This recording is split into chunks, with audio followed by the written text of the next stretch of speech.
Good morning friends, তোমরা সবাই কেমন আছো? আমি ভালো আছি। চলে যাচ্ছে আমার জীবন চ্যানেলে তোমাদের ওয়েলকাম। তোমরা ভালো থেকো, সুস্থ থেকো, সাবধানে থেকো, সবাইকে সাবধানে থেকো। যারা আমার দূরের বন্ধু তাদের জন্য উড়ান্ত ভালোবাসা, যারা আমার কাছের বন্ধু তাদের জড়িয়ে ধরে ভালোবাসা। তোমরা আমার সাথে থেকো, তোমরা আমার পাশে থেকেই দেখো প্যান প্যান করছে, দেখছো? এই দেখো আমার পুচুটা প্যান প্যান করছে। কি না, তোমাকে চা খেতে হবে না, তুমি চা রেখে দাও। আমাকে গড বলেছে, কানে কানে ফিস ফিস করে বলেছে আবার, যে তোমার ঠাকুমাকে বলবে চা খেতে খেতে বল খেলতে। একেই বলে বাচ্চা। কী কেটে নিয়েছি দেখো, এখানে পেঁপে কেটে নিয়েছি, আর এখানে বেগুন, ডাঁটা, আর আলু, টমেটো, আর এই যে টিফিন কৌটোয় মাছ, আর এটা হচ্ছে আমার কর্তার। হ্যাঁ, তো ছেলেকে ফোন করে জিজ্ঞেস করবো যে কী রান্না হবে আজকে, তো তাই জন্য আটাটা করে রাখি। চলো, টিফিন খাওয়ার বাসন সব নামিয়ে দিয়েছি, এখনও গামলিতে তুলিনি, তুলবো। চা খাওয়া হয়ে গেছে, ফ্লাস্কটা রাখবো। টিফিনের বাসন টাসন ধুয়ে নিয়েছি। দুটো ফ্লাস্ক দেবো, একটা লাল চায়ের আর একটা দুধ চা।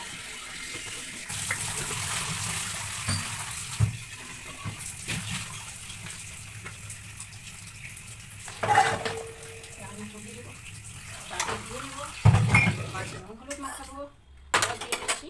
আর বেগুনটা ভেজে তুলে রাখবো, কারণ আমার কর্তা আর না একটু ডালের বড়াও করবো। হ্যাঁ, লবণটা এদিকে নিয়ে চলে আসি।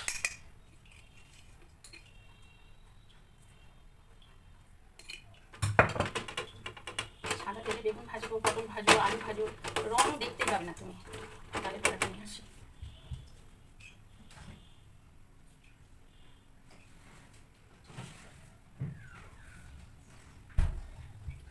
অনেকগুলো টমেটো জড়ো হয়েছে। ডালের বড়া না, ডাল বাটা।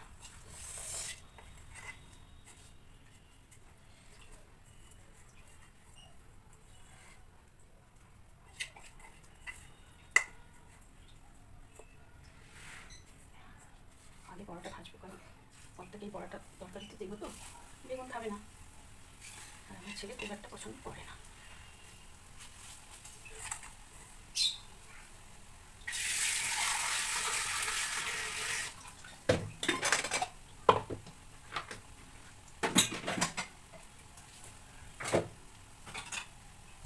মাছটা একটু নুন হলুদ মাখিয়ে দিই। ফোনটা একদম চার্জ নেই কিন্তু বন্ধুরা, আমি কিচ্ছু রান্না আমাদের শেয়ার করতেই পারবো না। রান্না করবো, এই যে দেখিয়ে দিলাম, এই তরকারিটা করবো, মাছ করবো, পেঁপে, আচ্ছা পেঁপে কাটে দেবে। আর ডাল তো আজকে হবে না মনে হয়, ডাক্তার।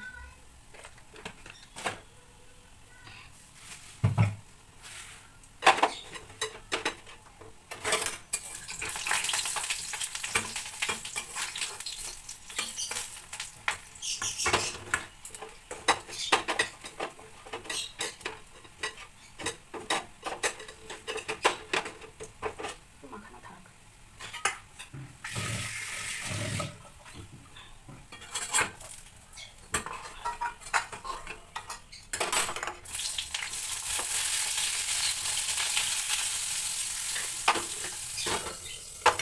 চলো ভেজে নিয়ে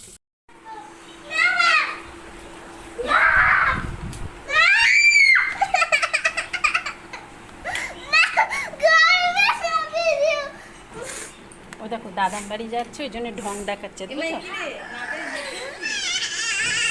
তোকে করিনি, তোর মাকে। এই দেখ, ও ফোঁ বেরিয়েছে, বলবি তো যে ফোঁ বেরিয়েছে।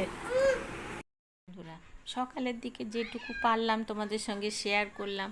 পুচু সোনা যাচ্ছে মামার বাড়ি, ওই সোমবার করবে ওর মা, সেই জন্য। আর দেখো আমি সন্ধ্যাবেলায় চলে এসেছি, এই একটু মানে আর কি করবো। ছেলে ম্যাগি খেয়েছে, আর মটর ভেজাতে ভুলে গেছি জানো, তাই তোমাদের দেখালাম। তো আমি কর্তাকে মুড়ি দিলাম, নারকোল, পেঁয়াজ, শসা, চানাচুর দিয়ে আমিও একটু নিলাম। তো এবার তারপরে বাসনগুলো তুলে নিচ্ছি, পিউরানি তো নেই, বাসনগুলো তুলে নিচ্ছি। আবার সেলফের মধ্যে বাসনগুলো সব গুছিয়েও রাখলাম, সেটাও তোমাদের সঙ্গে শেয়ার করলাম। এটা তো এভরিডের কাজ, না সেলাই করে কি পারি বলো? যাই হোক, আমার ভিডিও কিন্তু একঘেয়ে হয় না, আমি এক এক দিন এক এক রকম কাজ দেখাই যাতে তোমাদের বোর না হয়। জানি না গো এতদিন কেন আমি এখানে ঘ্যাসটাচ্ছি আমি বলতে পারবো না। তো যাই হোক, আমার অনেক দিন হয়ে গেল জানো তো আমি এই ঘ্যাসটেই যাচ্ছি। আসলে আমি তো রুল টুল কিছু জানি না, আমি আমার মতো করি ভিডিও, তার জন্যে এই অবস্থাটা হয়েছে মনে হচ্ছে আমার। কারণ আমার থেকে লোকে কত কম কম ভিডিও এই মানে আর কি কম কম বছর আছে, কিন্তু তাদের ভিউজ কি বাপরে বাপ 250 150 আমার ভিউজ বড্ড কম, কেন আমি জানি না। যাই হোক, ওদিকে তো দেখলে আলু পেঁয়াজ কেটে নিলাম। আজকে আমার কর্তা বলেছে আলু পেঁয়াজের চচ্চড়ি খাবে, যেটা কাল রাত্রিরে বলে রেখেছে। তা বললাম ঠিক আছে, এটা তো আমাদের হয় না। কেটে কুটে নিয়ে এলাম, আর এই জায়গাটা একটু চা করেছিলাম তো সন্ধ্যাবেলায় নোংরা হয়েছিল, তাই জন্য একটু পরিষ্কার করে নিলাম। আমার আবার ওই নোংরা অবস্থায় কাজ করতে একটু ভালো লাগে না জানো তো। টিফিনের কটা বাসন ছিল, কাপ ডিশ ছিল, ধুয়ে নিলাম। আর যে বাসন কটা ছিল নিচে নামিয়ে দিলাম। তো ফ্লাক্স, বাবারে ফ্লাক্স ধুয়ে না রাখলে আমার কর্তা তো চা করেন, ফ্লাক্স ধুয়ে না রাখলে একটা দুধ চা একটা লাল চা দুটোই ধুয়ে রাখলাম। তো যাই হোক, উনি আবার দুধ চায়ের মধ্যে লাল চা ঢালতে পছন্দ করেন না, তাই জন্য আমাদের দুটো ফ্লাক্স। আর দেখো আমি তরকারিটা বসিয়ে দিয়েছি, আর কড়াইটা সোজা করে ঢাকা দিয়ে টমেটো দিয়ে করছি, আর ঢাকাও দিয়ে দিলাম। এইবার আমি এখন কি করবো বলো তো, আমি এখন এবার আটাগুলো লেচিগুলো ঠিকঠাক করে করে নেব, দিয়ে তারপরে রুটিগুলোও বেলে নিলাম, সেটাও কিন্তু তোমাদের সঙ্গে শেয়ার করলাম। আসলে আমার কি বলো তো, আমার তো নাতি নাতনি সবাইকে নিয়ে আমার পরিবার, তো সবারটা দেখতে দেখতে না আমার এইগুলো ঠিকঠাক হয় না। প্রথম 3 বছর তো ভয়ে ভয়ে ভিডিও করেছি, আমার কর্তা বুঝতেন না আর অশান্তি করতেন জানো তো। তো তার জন্য আমি ছেড়েও দিয়ে ভেবেছিলাম। তো যাই হোক, রেখেই দিয়েছি। তো ভিডিও ঠিকঠাক গুছিয়ে সুন্দর করে দেওয়া হতো না, মানে মনে যদি ভয় থাকে সেখানে কি করে হবে বলো। তো এতদিনে উনি বুঝেছেন, এতদিনে বুঝে তো কোনো লাভ নেই। যাই হোক, আমার রুটি তরকারি হয়ে গেছে, তোমাদের সঙ্গে শেয়ার করে নিলাম। যদি ভালো লেগে থাকে লাইক শেয়ার কমেন্ট করো, বন্ধুদের মাঝে ছড়িয়ে দিও, বেল আইকনটা টং করে টিপে দিও পরের ভিডিও পাওয়ার জন্য। Good night.